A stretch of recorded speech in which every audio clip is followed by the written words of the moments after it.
പ്രിയപ്പെട്ട സുഹൃത്തുക്കളെ, nature life T വിയിലേക്ക് ഹാർദമായ സ്വാഗതം.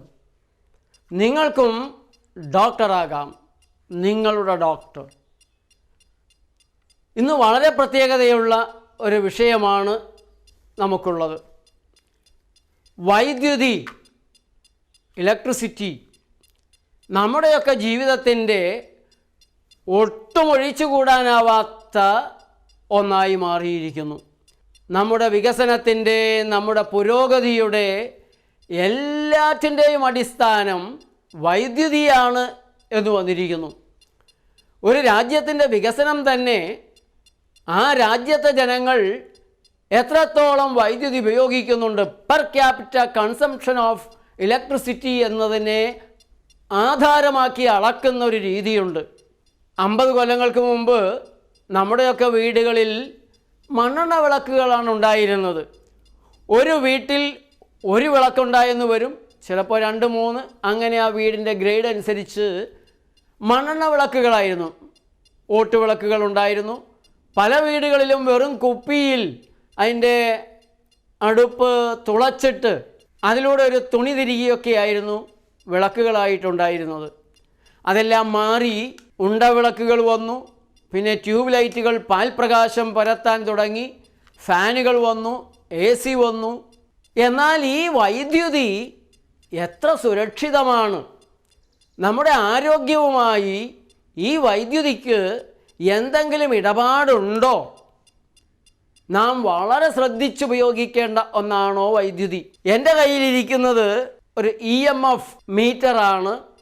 ഇലക്ട്രോ മാഗ്നറ്റിക് ഫീൽഡ്, റേഡിയേഷൻ ഒക്കെ അളക്കാൻ കഴിയുന്ന ഒരു മീറ്ററാണ്. വളരെ കൂടുതൽ ഇലക്ട്രോ മാഗ്നറ്റിക് റേഡിയേഷനാണ് ഈ മുറിയിലുള്ളത്.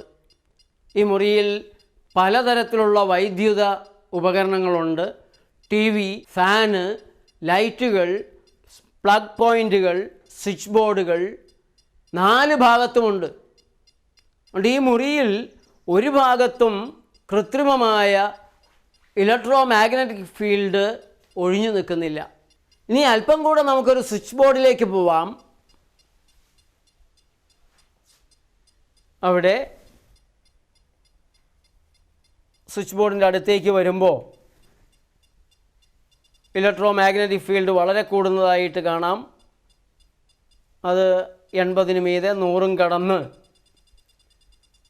റെഡ് അലാറം നൽകുന്നുണ്ട്. റെഡ് ലൈറ്റ് വളരെ അപകടമായ ഒരവസ്ഥയാണ് സൂചിപ്പിക്കുന്നത്. പലപ്പോഴും സ്വിച്ച് ബോർഡുകൾക്കടുത്ത് തലവെച്ച് കിടന്നുറങ്ങരുത് എന്ന് ഞാൻ പറയാറുണ്ട്.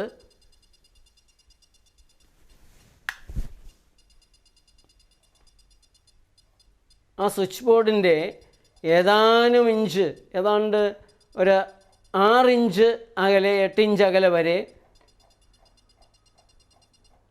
വളരെ കൂടുതൽ റേഡിയേഷനുണ്ട്. ഇപ്പോഴും അവിടെ നോർമലായിട്ടില്ല.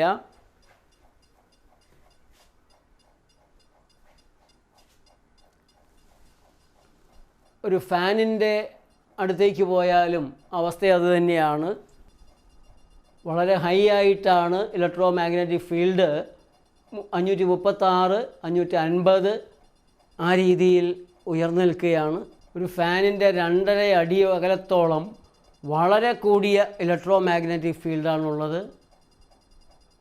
ഇലക്ട്രോ മാഗ്നറ്റിക് ഫീൽഡിൻ്റെ റേഡിയേഷൻ വളരെ കൂടുന്നതായി കാണാം.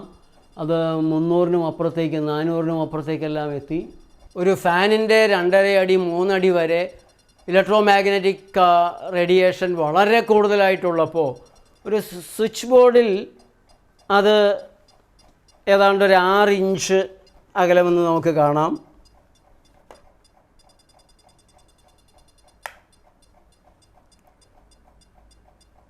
ആ സ്വിച്ച് ഞാൻ ഓഫ് ചെയ്തപ്പോൾ അത് വളരെ കുറഞ്ഞു. സ്വിച്ച് ഓണാക്കുന്നതോടെ അത് കൂടി. അതുകൊണ്ട് ഒരിക്കലും മൊബൈൽ കുത്തി ചാർജർ ഓണാക്കിയിടുക, പ്ലഗിൻ്റെ സ്വിച്ച് വെറുതെ ഓണാക്കിയിടുക, ഇതുപോലുള്ള കാര്യങ്ങൾ നാം ചെയ്യരുത്.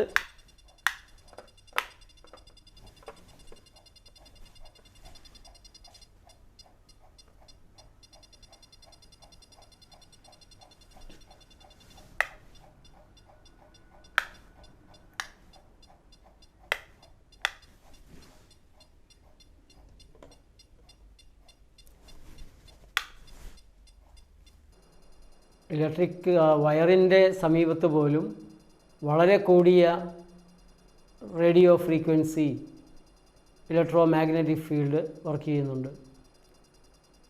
അത് 500-നും അപ്പുറത്തേക്ക് എത്തി നിൽക്കുകയാണ്. എക്സ്ട്രീമാണ്. അതുകൊണ്ട് വയറ് അതിനടുത്ത് അത് പിടിക്കുകയോ അതിനടുത്ത് ഇരിക്കുകയോ തലവയ്ക്കുകയോ ഒന്നും തന്നെ ചെയ്യാതെ നമ്മൾ സൂക്ഷിക്കേണ്ടതാണ്.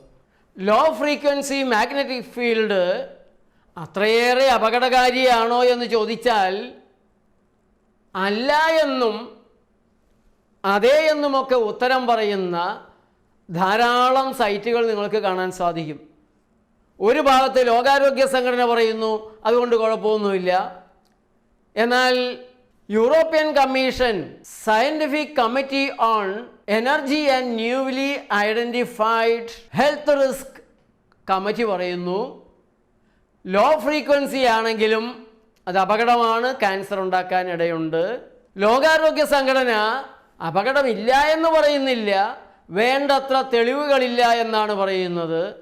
എന്നിരുന്നാലും തലച്ചോറിലെ ന്യൂറോ ട്രാൻസ്മിറ്റേഴ്സിൻ്റെ അമിനോ ആസിഡുകളുടെ ഇംബാലൻസ് ഉണ്ടാക്കുന്നു. ഗ്ലിയോമ എന്ന് പറഞ്ഞ തരത്തിലുള്ള ബ്രെയിൻ ക്യാൻസറുകളിലേക്ക് അത് വഴിവെക്കാമെന്നൊക്കെയുള്ള പഠന റിപ്പോർട്ടുകളും ഇടയ്ക്ക് നമുക്ക് കാണാൻ സാധിക്കുന്നുണ്ട്.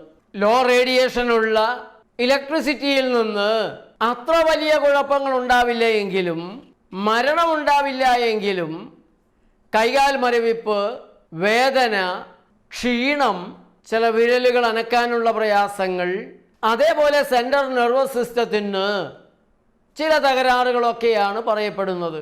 റേഡിയോ ഫ്രീക്വൻസി ഇലക്ട്രോ മാഗ്നറ്റിക് ഫീൽഡിന് ക്യാൻസറിനുള്ള സാധ്യതയുണ്ടെന്ന് 2011 international agency for research on cancer notify ചെയ്തിട്ടുണ്ട്. പോസിബിളി കാർസിനോജനായിട്ട് ഗ്രൂപ്പ് 28 അത് ക്ലാസിഫൈ ചെയ്തിട്ടുള്ളത്. ഇപ്പോഴുള്ള ശാസ്ത്രീയമായ നിഗമനങ്ങളിൽ വലിയ കുഴപ്പമില്ല എന്നാണ് പറയുന്നതെങ്കിലും നാളെ കുഴപ്പമുണ്ട് കേട്ടോ എന്ന് പറയാനുള്ള സാധ്യത നമുക്ക് തള്ളിക്കളയാനാവില്ല. അതുകൊണ്ട് സൂക്ഷിച്ചാൽ ദുഃഖിക്കണ്ട എന്ന പഴമൊഴി അനുസരിച്ച് കഴിയുന്നത്ര കരുതലെടുക്കുന്നത് കൊണ്ട് കുഴപ്പമില്ലല്ലോ. ഇലക്ട്രിക്കൽ ലൈനുകൾ, പ്രത്യേകിച്ച് 3 ഫേസ് ലൈനുകൾ, അതേപോലെ വലിയ ടവറുകൾ, അതിൻ്റെ അടുത്ത് താമസിക്കാതിരിക്കുക, ഇലക്ട്രിക് വയറുകളുടെ അടുത്ത് ഇരിക്കാതിരിക്കുക, പ്ലഗ് പോയിന്റുകളുടെ അടുത്ത് ഇരിക്കാതിരിക്കുക, ഇലക്ട്രിക്കൽ പോയിന്റുകളുടെ ഇലക്ട്രിക്കൽ എക്യുപ്മെൻസിൻ്റെ എല്ലാം അടുത്ത് തലവെച്ച് കിടന്നുറങ്ങാതിരിക്കുക. നാം ഉറങ്ങുന്ന മുറിയിൽ കഴിയുന്നത്ര കുറച്ച് വൈദ്യുത ഉപകരണങ്ങൾ മാത്രം മതി. 4 വശത്തും കൂടെ സർക്യൂട്ട് വന്ന് ക്ലോസ്ഡ് ആകുന്നതിനിട കൊടുക്കാതിരിക്കുക. മാനസികമായി ഡിപ്രഷൻ വരെ അതുണ്ടാക്കാം. അതുകൊണ്ട് കൃത്യമായി വിവരങ്ങൾ അറിയാവുന്ന ശാസ്ത്രജ്ഞന്മാർ അതങ്ങനെ പുറത്തുവിടില്ല. അതുകൊണ്ട് നമ്മൾ തന്നെ ഒരു മുൻകരുതലെടുക്കുക. ഇനി ഈ പറയുന്നത് പോലെ ഇതിൽ നിന്നൊന്നും ഒരു കുഴപ്പമില്ല എന്ന് പറഞ്ഞാൽ പോലും അല്പം അകന്നു നിൽക്കുന്നത് കൊണ്ട് ആപത്തൊന്നുമില്ലല്ലോ. പക്ഷേ എൻ്റെ ഇതേവരെയുള്ള നിഗമനങ്ങൾ, എൻ്റെ നിരീക്ഷണങ്ങൾ, ഇലക്ട്രിസിറ്റി നമ്മുടെ ചിന്താമണ്ഡലത്തെ ബാധിക്കുന്നു. റേഡിയേഷൻ ഫ്രീക്വൻസി, ഇലക്ട്രോ മാഗ്നറ്റിക് ഫീൽഡുകൾ നമ്മുടെ സ്വസ്ഥതയെ ബാധിക്കുന്നുണ്ട്, നമ്മുടെ ചിന്തയെ ബാധിക്കുന്നുണ്ട്.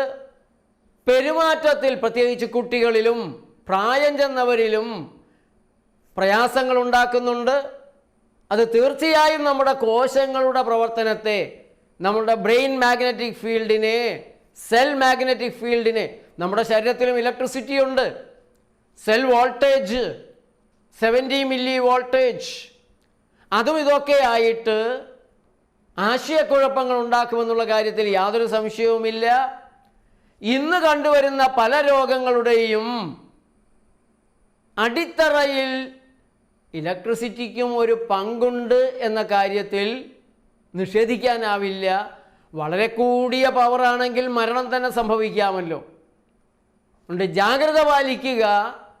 കഴിയുന്നത്ര ഈ വിവരം എല്ലാ സുഹൃത്തുക്കൾക്കും ഒന്ന് എത്തിച്ചു കൊടുക്കുക, ഷെയർ ചെയ്യുക. നേച്ചർ ലൈഫ് TV സബ്സ്ക്രൈബ് ചെയ്യാൻ മറക്കരുത്. ബെൽ ബട്ടൺ കൂടെ ഒന്ന് അമർത്തിയാൽ തുടർന്നുള്ള വീഡിയോകളെല്ലാം നിങ്ങൾക്ക് ലഭിക്കും. വളരെ പ്രധാനപ്പെട്ട ഒരു വീഡിയോയുമായി അടുത്ത ദിവസം കാണാം. നന്ദി, നമസ്കാരം.